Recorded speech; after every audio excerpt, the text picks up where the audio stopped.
बिस्मिल्लाहिर्रहमानिर्रहीम। अस्सलाम वालेकुम नाज़रीन, आप देख रहे हैं प्रोग्राम जो मैंने देखा और मैं हूं आपका मेज़बान हाफिज़ मज़हर इकबाल। नाज़रीन, आज हम बात करेंगे गैपको वापडा का जो महकमा है उस पर, जिसकी हट दरमी कि उन्होंने फ्यूल प्राइस एडजस्टमेंट के नाम पर जो आवाम को लूटना शुरू कर रखा है।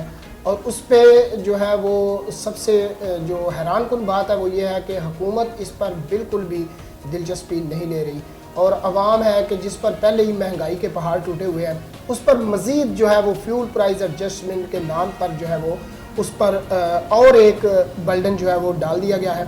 मेरे साथ आज मेहमान हैं मोहतरम जनाब फ़ारूक अख्तर ज्ञानी साहब, मारूफ कॉलमिस्ट, मारूफ तजिया निगार हैं। सबसे पहले बात करेंगे अख्तर फ़ारूक ज्ञानी साहब से। जी अख्तर साहब, बताइए ये जो फ्यूल प्राइस एडजस्टमेंट है ये असल में है क्या? बिस्मिल्लाहिर्रहमानिर्रहीम। अस्सलाम वालेकुम नाज़रीन, हमारी कौम की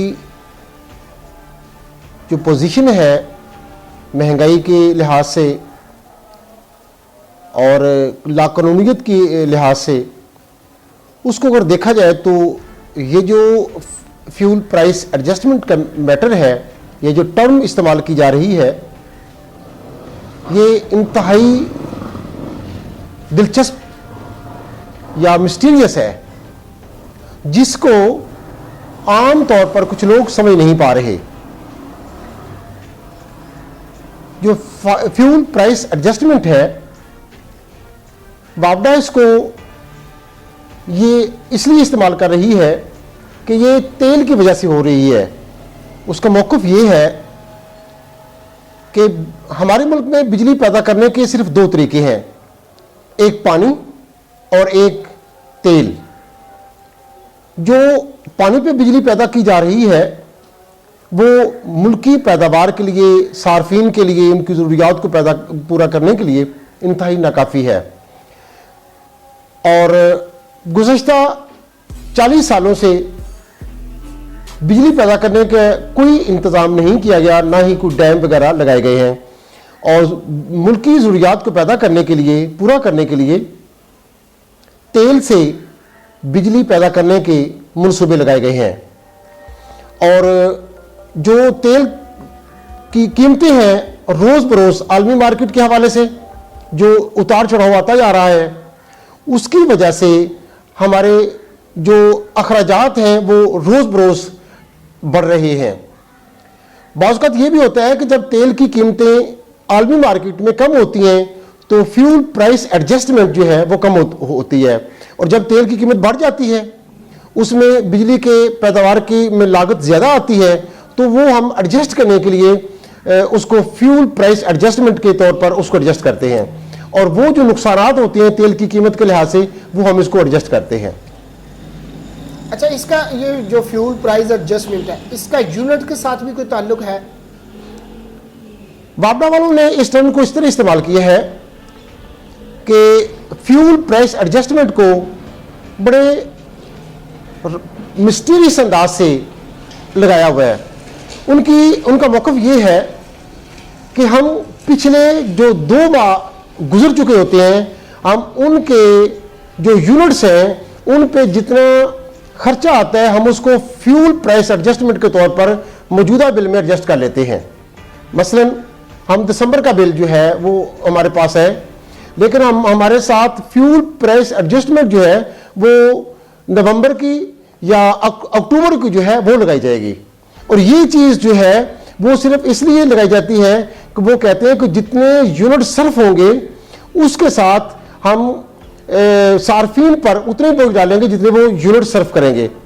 और चूँकि जो सार्फिन हैं उनके जो यूनिट्स हैं वो कभी कम होते हैं कभी ज़्यादा होते हैं मौसम के लिहाज से, तो इसलिए हम जो यूनिट सर्फ होते हैं हम उनको उस वक्त लगाते हैं जब उनके वो सर्फ हो जाते हैं, क्योंकि जो बिल आता है वो पिछले यूनिट्स का आता है, तो इसलिए हम पिछले 2 माह इसमें लगा लेते हैं और जितने यूनिट सर्फ होते हैं उस पर हम फ्यूल प्राइस एडजस्टमेंट लगाते हैं। मेरे पास इस वक्त मेरे सामने 3 बिल मौजूद हैं।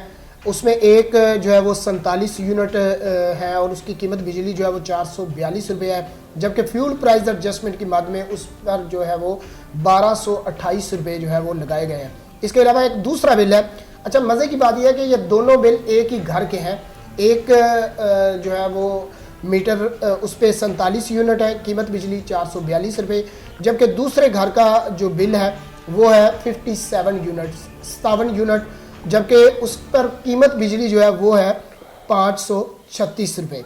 और जो एक और बिल है वो हमारे पास है 88 यूनिट और उसकी कीमत बिजली है 681 रुपये। अब फ्यूल प्राइस एडजस्टमेंट की मद में जो 88 यूनिट है उस पर सिर्फ 85 रुपये लगाए गए हैं और जो 47 यूनिट है उस पर फ्यूल प्राइस एडजस्टमेंट के जो है वो 1228 रुपये लगाए गए हैं, जबकि ये दोनों मीटर एक ही घर में लगे हुए हैं।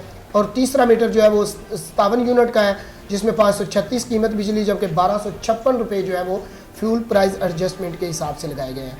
इस साइंस की समझ नहीं आ रही कि ये जो समझ लें कि कायम मुसल्लत कर दिया गया है आवाम पर ये फ्यूल प्राइस एडजस्टमेंट, ये इसका जो है वो ये नहीं समझ आ रही कि ये 47 यूनिट है, कीमत बिजली 442 रुपये, फ्यूल प्राइस एडजस्टमेंट 1228, जबकि 88 यूनिट पर कीमत बिजली 681 रुपये और फ्यूल प्राइस एडजस्टमेंट सिर्फ 85 रुपये। जी हाफिज मजहर इकबाल साहब, वापडा का इस पर मौक़िफ़ ये है कि fuel price adjustment is not a fixed rate, अच्छा, that is expose on consumers on consumption. उनका मौक़िफ़ ये है कि ये तयशुदा रकम नहीं है जो हर बिल में लगाई जाती है। जिस तरह के हर घर के हर सारफ पर टेलीविज़न की मद में 35 रुपये या 100 रुपया लगाया जाता है, यानी इस तरह की ये फिक्स रेट नहीं है, ये होता है यूनिट्स के सर्फ होने पर। तो उनका मौक़िफ़ ये है कि कभी किसी भी मीटर पर कभी यूनिट जो है वो कम इस्तेमाल होते हैं, कभी ज़्यादा इस्तेमाल होते हैं। हम उनको यूनिट्स को के सर्फ होने पर हम इसको लगाते हैं, तो जब इनके यूनिट्स कम होते हैं तो फ्यूल प्राइस एडजस्टमेंट कम हो जाता है। और जब इधर उल्टा हो रहा है ना, या आप देखें 88 यूनिट है, कीमत बिजली 681 रुपये और फ्यूल प्राइस एडजस्टमेंट है सिर्फ 85 रुपये, जबकि दूसरी तरफ उसी घर के साथ एक और मीटर लगा हुआ है, उसके 47 यूनिट है, कीमत बिजली 442 रुपये, फ्यूल प्राइस एडजस्टमेंट 1228। अगर 47 यूनिट पे आप 1228 रुपये फ्यूल प्राइस एडजस्टमेंट दे रहे हैं तो 88 यूनिट पे डेफिनेटली ज़्यादा होनी चाहिए, जबकि उधर आप 85 रुपये फ्यूल एडजस्टमेंट की मद में दे रहे हैं। जी आप साहब, यही दोनों सेम मंथ का बिल है, एक ही महीने का बिल है और एक ही घर है, एक ही लाइन है, एक ही गैपको है, एक ही इसका डिवीज़न है, सब डिवीज़न सब कुछ एक ही है। जी आप साहब, यही साइंस है जिसकी आवाम को समझ ना आ सकी है या ना ही ये काम ना ही ये आने देंगे। उसकी वजह कि पहली हमारी जो है ना वो सबसे पहली बात तो ये है कि यही साइंस हमारी समझ में नहीं आ रही कि जब पहले 2 माह सर्फ हो जाते हैं उसमें बिजली जितनी खर्च हो चुकी है, जितने यूनिट्स खर्च हो चुके हैं, जितनी उस वक्त पेट्रोल की कीमत थी उस पर बिल हम पे कर चुके हैं, लेकिन जब नया बिल आता है तो पिछले 2 माह का जो रेट है पेट्रोल का उसको नए कीमत के साथ एडजस्ट करते हैं। एक तो ये हमारी बात समझ में नहीं आती। दूसरी बात ये है, आपका मतलब है कि जो 2 माह गुज़श्ता, फॉर एग्जांपल हम आज जनवरी में बैठे हुए, दिसंबर का बिल पे किया हमने और अक्टूबर और नवंबर का बिल जो हम पे कर चुके हैं, उसकी मद में अब तेल में जो पेट्रोल में इजाफा हुआ है, रेट बढ़े हैं, अब जो दिसंबर का बिल आया है उसमें नवंबर और अक्टूबर के फ्यूल प्राइस एडजस्टमेंट भी शामिल है। जी ऐसा ही है, यानी कि जो उस वक्त हमने इस्तेमाल किया है जब पेट्रोल सस्ता था तो उसके पैसे हमने पे कर दिए, हमने अदा कर दिए, अब क्यों वो जो है वो मुसल्लत किया जा रहा है? जी मजहर इकबाल भाई, ये इस तरह यही बात मैं बताना चाह रहा हूं और जिसको वापडा आज तक क्लियर नहीं कर सका कि जब हमने दिसंबर का बिल पे किया, नवंबर का बिल पे किया, अगस्त का बिल पे किया, उस वक्त जो पेट्रोल की कीमत थी उसके मुताबिक हमने उसको पे कर दिया था। बिल्कुल, फ्यूल प्राइस एडजस्टमेंट भी दे दिया। जो बिजली की पैदावार थी, जी जो बिजली की पैदावार थी, जिस पर जितना तेल खर्च हुआ, जो उसकी बिजली की कीमत थी वो हमने वहां पे कर दी। अब ये जनवरी में हम बैठे हैं, पेट्रोल की कीमत ज्यादा हो गई है, तो वापडा अब का रेट वो मौजूदा बिल में भी हमें ले रहा है।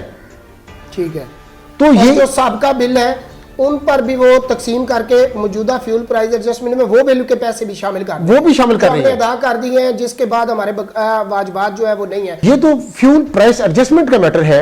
वापडा इसके साथ एक और जो है ना वो जुल्म कर रहा है लाइन लॉस के हवाले से, लाइन लॉसेस के हवाले से, बिल्कुल लाइन लॉसेस के हवाले से वो एक फ्रॉड अपना ज्यादती कर रहा है, मैं ये समझूं कि ज्यादती कर रहा है। उनका मौक़िफ़ ये है कि ये जो हमारे पास बिजली का सिस्टम है, इनमें तारे खंबे वगैरह का सिस्टम है, वो हमारे पास कम से कम 60 साल या 65 साल पुराना सिस्टम है। उसमें जो तारे हैं वो पुरानी हैं, बिजली की जो पैदावार है और वो तरसील है, उसमें वो जो पुराना सिस्टम है वो हमें सही तौर पर तरसील नहीं कर रहा। उसमें काफ़ी जो यूनिट्स हैं वो ज़ाया हो जाते हैं, और वो जो यूनिट्स हैं उनका भी जो हम बोझ है वो सार्फिन पर डालते हैं, और वो जो सार्फिन है वो जो बोझ है वो सार्फिन जब उठाते हैं तो वो भी हमने इसके मद में अदा करके हमने उस लॉस को वो पूरा करना होता है। लाइन लॉसेस के नाम पर जो है वो बिजली आप पर डाली जा रही है, जो उनकी अपनी इदारे की नाअहली की वजह से, गफलत की वजह से, पुराने कनेक्शन होने की वजह से, पुरानी तारें होने की वजह से जो यूनिट ज़ाया हो जाते हैं वो भी आप पर मुसल्लत कर दिए। यहाँ पर मैं एक मिसाल कोट करूँगा और इसके बाद हम अपने प्रोग्राम को इख्तिताम की तरफ लेकर जाएंगे। किसी एक सल्तनत में एक बादशाह हुआ करता था जिसको ये शिकवा रहा कि उसके पास अवाम जो है वो कोई भी साइल जो है वो उसके पास नहीं आता। तो उसने एक मीटिंग बुलाई जिसमें तमाम वज़रा को इकट्ठा किया और कहा कि यार कोई ऐसी तरकीब बताओ कि लोग हमारे पास आए, हमें साइल जो है वो हमारे पास आए, ताकि यहाँ पर बात सुनने के लिए कि साइल ही नहीं है, इतनी हमारी खुशहाल अवाम है। तो उन्होंने कहा बादशाह सलामत बड़ा आसान सा हल है कि आप ऐसा करें कि आप टैक्स लगा दें। उन्होंने टैक्स लगा दिया, फिर भी अवाम ने जो है वो नोटिस नहीं लिया। उसके बाद उन्होंने फिर मीटिंग बुलाई, एक माह बाद उन्होंने कहा जी मज़ीद टैक्स बढ़ा दें। इवन कि उन्होंने बहुत सारे टैक्सेस लगाने के बावजूद भी जो है वो देखा कि अवाम उनकी तरफ रजू नहीं कर रहे। तो उन्होंने कहा कि शहर के 4 दरवाजे हैं, उनमें से जो एक दरवाज़ा है उसको बंद कर दिया जाए ताकि अवाम को आने जाने में मुश्किलात हो, तो अवाम जो है वो आएगी। वो उन्होंने एक दरवाज़ा बंद किया, अवाम ने बिल्कुल इंटरेस्ट नहीं लिया, दूसरा किया, तीसरा किया, अब एक दरवाज़ा रह गया है। अवाम की लंबी लाइनें लगी हुई हैं, लेकिन फिर भी अवाम जो है वो अपनी शिकायत लेकर जो साइल है वो बादशाह के पास नहीं आए। तो बादशाह ने कहा यार बड़ी प्रॉब्लम वाली बात है कि हमारी अवाम बड़ी खुशहाल है, आप ऐसा करें कि इस अवाम को एक जो दरवाज़ा रह गया है इस पर एक बंदा बिठा दें, हर आने वाले को और हर जाने वाले को 5 जूते जो है वो भी लगाने जो है वो शुरू कर दें। उन्होंने ऐसे किया। अब जो अवाम है उसकी लंबी लाइन लग गई, क्योंकि डेफिनेटली जब एक बंदे को 5 जूते लगने हैं आने के लिए और 5 जाने के लिए उस पर टाइम सर्व हो रहा था, लंबी लाइन लगी। तो लोगों ने चहमगोइयाँ शुरू की और उन्होंने कहा जी हम बादशाह को मिलना चाहते हैं। बादशाह सलामत बड़े खुश हुए, उन्होंने कहा बड़ी अच्छी बात है। एक जो लोगों का कमेटी बनाई गई, 5 से 10 लोग जो है, उन्होंने कहा जी हम बादशाह सलामत को मिलना चाहते हैं। वो गए, बादशाह सलामत से मुलाकात की। उन्होंने कहा बादशाह सलामत बड़े खुश हुए कि चले जी आज हमारी अवाम जो है वो जाग गई है और आई है। तो बादशाह सलामत ने पूछा भाई बताएं मसला क्या है। उन्होंने बताया जी देखिए आपने टैक्सेस लगाए, हमें कोई परवाह नहीं, आपने एक दरवाज़ा बंद किया, हमें नो प्रॉब्लम, दूसरा किया, तीसरा किया, इवन के चौथा भी कर दिया आपने, हमें इस पर भी कोई एतराज़ नहीं है। बस एक हमारी रिक्वेस्ट है, हमारे पास टाइम नहीं है, जूते मारने वालों की तादाद में जो है वो इजाफा कर दें ताकि हम लाइन में लग कर जो खड़े होते हैं वो ना खड़े हों। इस वक्त मेरे नज़दीक हमारी आवाम का यही हाल है कि हमें जूते मारने वाले लोगों का जो है वो बढ़ाने के लिए हम बादशाह सलामत के पास जाएंगे, लेकिन अब इससे ज़्यादा बर्डन जो है वो हम बर्दाश्त नहीं कर सकते और कर रहे हैं, और इसके बावजूद हम आवाज़ नहीं उठा रहे और हम इस पर बिल्कुल भी बात नहीं कर रहे। हमारे ऊपर महंगाई का जो है वो आसमान तोड़ दिया गया, लेकिन हम बिल्कुल नहीं बोले। हमारे ऊपर ये लाइन लॉसेस के नाम पर हम पे थोप दिया गया, हम बिल्कुल नहीं बोले। अब फ्यूल प्राइस एडजस्टमेंट जो बिल्कुल सरासर गुंडागर्दी है, इस पर भी आवाम जो है वो बिल पे कर रही है और बिल्कुल भी बोलने के लिए तैयार नहीं है। जी अब साहब, ये जो आपने बात की है, ये मिसाल दी है, ये ऐसा नहीं है।